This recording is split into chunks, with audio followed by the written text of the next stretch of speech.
بسم اللہ الرحمن الرحیم۔ السلام علیکم ناظرین، امید کرتا ہوں آپ سب خیریت سے ہوں گے۔ آج ہم آپ سے اصحاب کہف کا ایمان افروز واقعہ بیان کرتے ہیں۔ اس واقعے میں اللہ عز و جل نے مرنے کے بعد زندہ ہونے اور قیامت کا یقین دلانے کے لیے تمام انسانوں کے لیے نشانی بتائی ہے۔ واقعہ کچھ یوں ہے۔ آج سے تقریباً 2000 سال پہلے ملک روم کے شہر افسوس میں ایک ظالم بادشاہ دقیانوس کی حکومت تھی۔ جو شخص بتوں کی پوجا نہ کرتا اسے قتل کروا دیا جاتا۔ ایک دن ایمان والوں کے قتل کا منظر دیکھنے کے لیے چند نوجوان آئے۔ اللہ عز و جل نے ان کی آنکھوں سے پردے ہٹا دیے تو انہوں نے دیکھا کہ جس مومن کو بھی قتل کیا جاتا فرشتے آسمان سے اترتے اور اس کی روح کو اپنے ساتھ لے جاتے۔ یہ ایمان افروز منظر دیکھ کر وہ سب نوجوان ایمان لے آئے۔ سبحان اللہ۔ بادشاہ دقیانوس کو سفر پر جاتے ہوئے اس بات کا علم ہوا تو اس نے انہیں 3 دن کی مہلت دی کہ میرے واپس آنے تک ایمان سے پھر جاؤ ورنہ تمہیں قتل کروا دیا جائے گا۔ تیسرے دن یہ صاحب ایمان نوجوان کچھ مال لے کر رات کے وقت شہر سے رخصت ہو گئے۔ راستے میں انہوں نے اپنے خاندان کی بکریاں چرانے والا ایک چرواہا ملا جسے انہوں نے اپنا ماجرا بیان کیا اور اسے بھی ایمان کی دعوت دی۔ چرواہے نے ایمان قبول کیا اور ان کے ساتھ شامل ہو گیا۔ چرواہے کا رکھوالی کرنے والا کتا بھی ساتھ ہی چل پڑا۔ یہ سب سفر کرتے کرتے صبح کے وقت شہر سے تقریباً 6 میل دور ایک غار میں پہنچے اور کھانا کھا کر سو گئے۔ یہی وجہ ہے کہ انہیں اصحاب کہف یعنی غار والے کہا جاتا ہے۔ بادشاہ دقیانوس کو سفر سے واپسی پر اصحاب کہف کے غار میں پناہ لینے کا پتہ چلا تو اس نے غار کے منہ پر دیوار بنوا دی تاکہ وہ بھوک اور پیاس کی وجہ سے یہیں انتقال کر جائیں اور یہی غار ان کی قبر بن جائے۔ جس حکومتی ملازم کو یہ کام دیا گیا اس نے اصحاب کہف کے نام، تعداد اور ان کا پورا واقعہ عمدہ قسم کی سیسہ پلائی ہوئی نیلے رنگ کی دھات یعنی تختی پر لکھوا دیا اور اسے تانبے کے ایک صندوق میں بند کر کے دیوار کی بنیادوں میں رکھوا دیا۔ اصحاب کہف تقریباً 309 سال تک مکمل سوئے رہے۔ اس دوران کسی بھی آواز کے سبب ایک لمحے کے لیے بھی بیدار نہ ہوئے۔ اس عرصے میں کئی بادشاہ آئے اور گئے، یہاں تک کہ ایک نیک دل بادشاہ بیدروس کی حکومت آ گئی۔ اس کے زمانے میں کئی فتنے اٹھے جن میں سے ایک یہ بھی تھا کہ مرنے کے بعد دوبارہ زندہ ہونے اور قیامت آنے کا کچھ لوگ انکار کرنے لگے تھے۔ بیدروس نے یہ حالات دیکھ کر بارگاہ الہی میں فریاد کی، اے اللہ تعالیٰ، کوئی ایسی نشانی ظاہر فرما جس سے لوگوں کو مرنے کے بعد دوبارہ زندہ ہونے اور قیامت آنے کا یقین ہو۔ اللہ تعالیٰ نے بادشاہ کی دعا قبول فرمائی کہ ایک چرواہے نے اپنی بکریوں کے آرام کے لیے اس غار کو چنا اور لوگوں کے ساتھ مل کے غار کے منہ پر بنی دیوار کو گرا دیا۔ دیوار گرتے ہی لوگوں پر ایسی ہیبت طاری ہو گئی کہ سب وہاں سے بھاگ کھڑے ہوئے۔ دیوار گرنے کے بعد اصحاب کہف بیدار ہو گئے۔ حالت ایسی تھی جیسے ایک رات سوئے ہوں۔ چہرے تر و تازہ اور کپڑے بالکل صاف ستھرے تھے۔ سبحان اللہ۔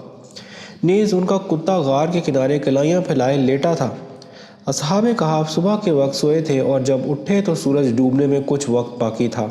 انہوں نے نماز ادا کی اور اپنے ساتھ یملخا کو کھانا لانے کے لیے بھیجا۔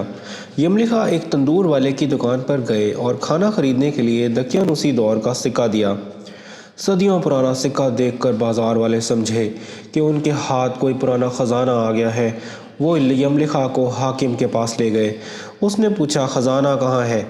یملخا بولے، یہ خزانہ نہیں، ہمارا اپنا پیسہ ہے۔ حاکم کہنے لگا، یہ کیسے ممکن ہے؟ یہ سکہ 300 سال پرانا ہے، ہم نے تو کبھی یہ سکہ نہیں دیکھا۔ یملخا بولے، دقیانوس بادشاہ کا کیا حال ہے؟ حاکم بولا، آج کل اس نام کا کوئی بادشاہ نہیں ہے، سینکڑوں سال پہلے اس نام کا ایک کافر بادشاہ گزرا ہے۔ یملخا نے کہا، کل ہی تو ہم دقیانوس سے اپنی جان چھڑا کر غار میں چھپے تھے، آئیے میں آپ کو اپنے ساتھیوں سے ملواتا ہوں۔ حاکم اور کئی لوگ غار کی طرف چل پڑے۔ غار میں موجود اصحاب نے جب لوگوں کی آواز سنی تو سمجھے کہ یملخا پکڑے گئے ہیں اور دقیانوسی فوج انہیں بھی پکڑنے آ رہی ہے۔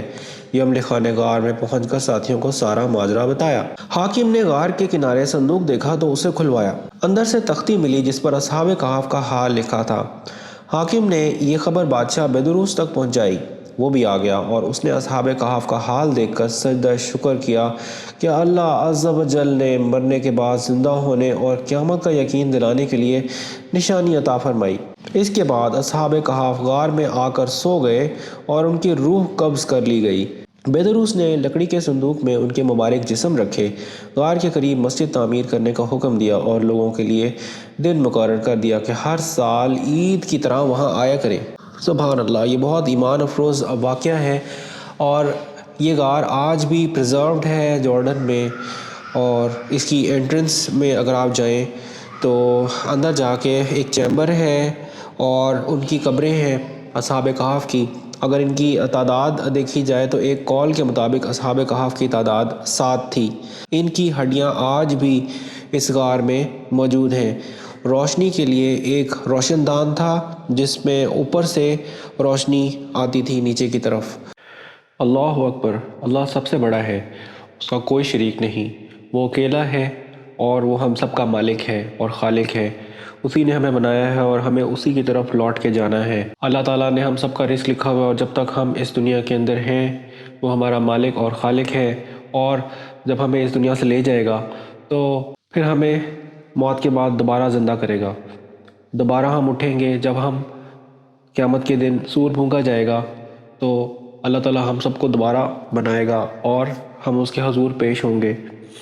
سبحان اللہ، یہی ہمارا ایمان ہے آخرت پر اور آخرت میں دوبارہ اٹھائے جانے کے اوپر۔ اللہ تعالیٰ ہم سب کو ایمان پر قائم رکھے، آمین۔ اس واقعے سے ہمیں یہ سبق ملتا ہے کہ جس طرح اللہ تعالیٰ نے اصحاب کہف کو 309 سال تک اس غار میں سلایا اور اس کے بعد ان کو دوبارہ اٹھا دیا، تو اسی طرح اللہ تعالیٰ جب ہم لوگ بھی مر جائیں گے، اس دنیا سے چلے جائیں گے، تو اللہ تعالیٰ قیامت کے دن ہم لوگوں کو بھی دوبارہ اسی طرح زندہ کرے گا۔ اگر ویڈیو اچھی لگی ہو تو لائک کیجئے، شیئر کیجئے اور ہمارا چینل سبسکرائب کیجئے۔ اپنا بہت سا خیال رکھیں، ہمیں بھی دعاؤں میں یاد رکھیں۔ اللہ حافظ۔